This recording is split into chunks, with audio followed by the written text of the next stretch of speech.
here we are. The three of us, Susan Habgood, Director of Exhibitions at ICI, Michael O'Connor, the Curator of the New Normal, and myself, Benjamin Weil, the Director of Artist Space, to discuss the New Normal, an exhibition that is premiering in New York at Artist Space on the 25th of April of 2008, and which will be traveling to many venues, hopefully near you. Can you tell us what the show's about in a few sentences? Yeah, the exhibition sort of reflects on the fact that we live in a time of confessions that are both voluntary and forced. It's about the data that we give up freely and the data that we give up without necessarily being aware of it. This is all because we kind of live in this society which is really highly technological, and much more of our behavior is recorded and shared and archived than ever would have been true in the past. It's not only because of government surveillance, it's also because our ways of communicating and behaving, such as email and camera phones and that sort of thing, make it difficult for us to control who has access to information about ourselves. So this exhibition features works made between 2001 and 2008 that use private information ranging from home videos to financial data as both raw material and subject matter. The exhibition hopes to kind of reflect or make visible the conditions that have sort of created this society in which private information has never been less private.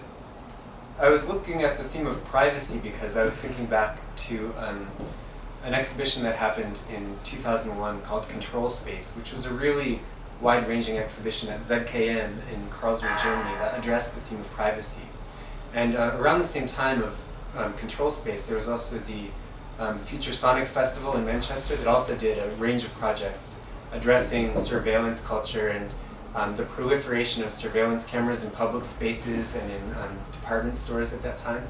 And it was interesting to look back at that moment because there was a big push on the part of curators and writers and artists to address what was perceived as a shift in the nature of privacy as a result of this technology which was suddenly appearing everywhere, the surveillance camera.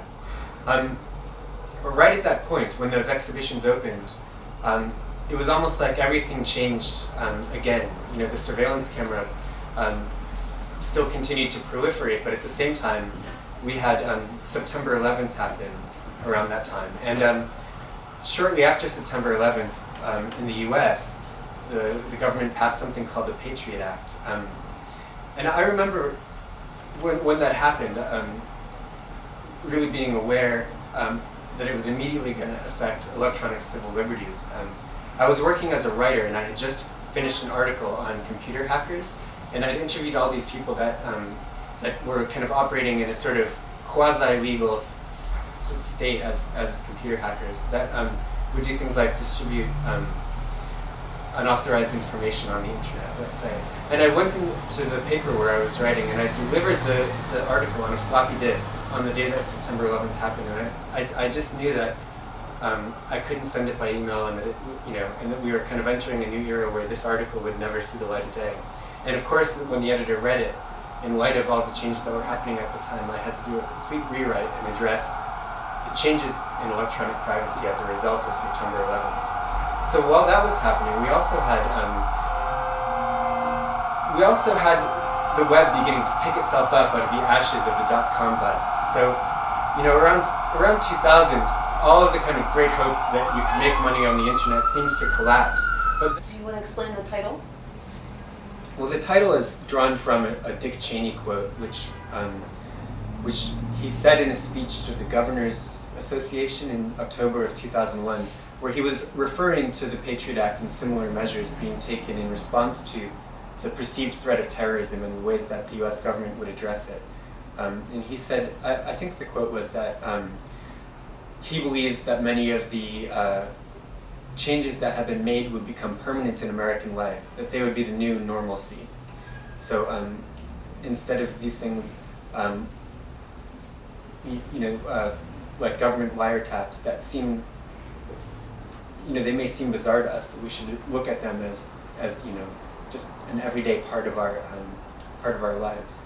Which is, I think, where the exhibition comes in, because to me, the artists in this show are really reflecting on privacy concerns, not as something revolutionary almost, but really, looking at it as kind of an everyday part of life. I think that's the moment when it becomes integrated into an artist's practice is when, is when it does become almost this everyday concern and not something bizarre and revolutionary and transformational, if that makes sense. That's maybe also why you were particularly interested to look at work that was produced recently. Yeah, that's right. I mean, one of the decisions that I made in limiting the work was to look at work made between 2002 and the present. Right. And I also wanted to include work by some younger artists because I do feel that there's, a kind of generational shift in people that are that have come of age with these technologies in a different way. And that obviously lived with them in a different kind of way than, let's say, for instance, somebody like Julia Scher, who was very interested in seeing how behavioral changes were occurring as the camera was sort of like becoming part of our lives. Yeah, that's right. I mean, I think, with the inclusion of Sophie Calle as well, who was an artist within the exhibition, there's, I definitely wanted to retain an awareness that this type of work has a history that goes back quite a long way.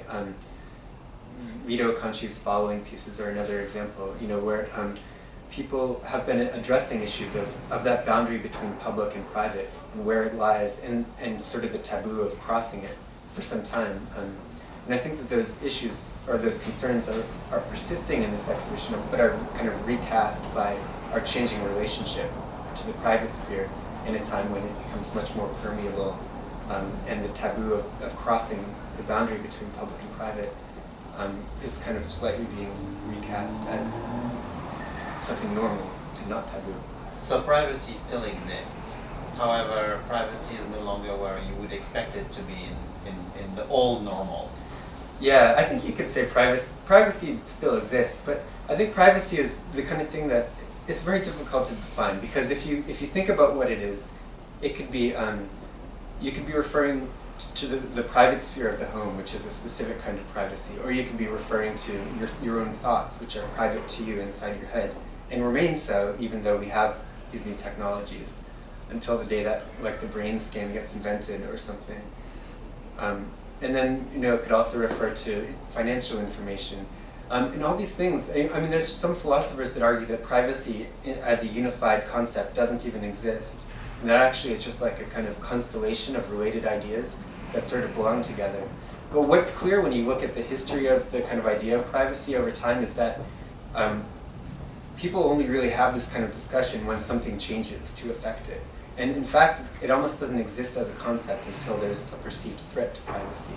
So anthropologists always have a concept of what's private? I mean, I would imagine it's culturally determined and anthropologically determined? Yeah, I think when you kind of look at another culture, you also, one of the questions you ask is how it, it's one of these kind of parts of the social fabric that you would try and contrast with another culture. But certainly in like legal discourse, in the US, it didn't even really ever come up until the invention of the handheld Kodak camera.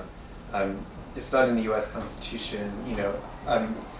It's sort of a concept that only really comes into discourse when it changes. So I think what we're seeing isn't the end of privacy. It's just a change to privacy, and someday it will become transparent to us the way that people are sharing information. What I mean to say is it will no longer be noticeable that we've made these sacrifices. It'll just become kind of a part of life. And I think to people growing up today, it already probably feels that way.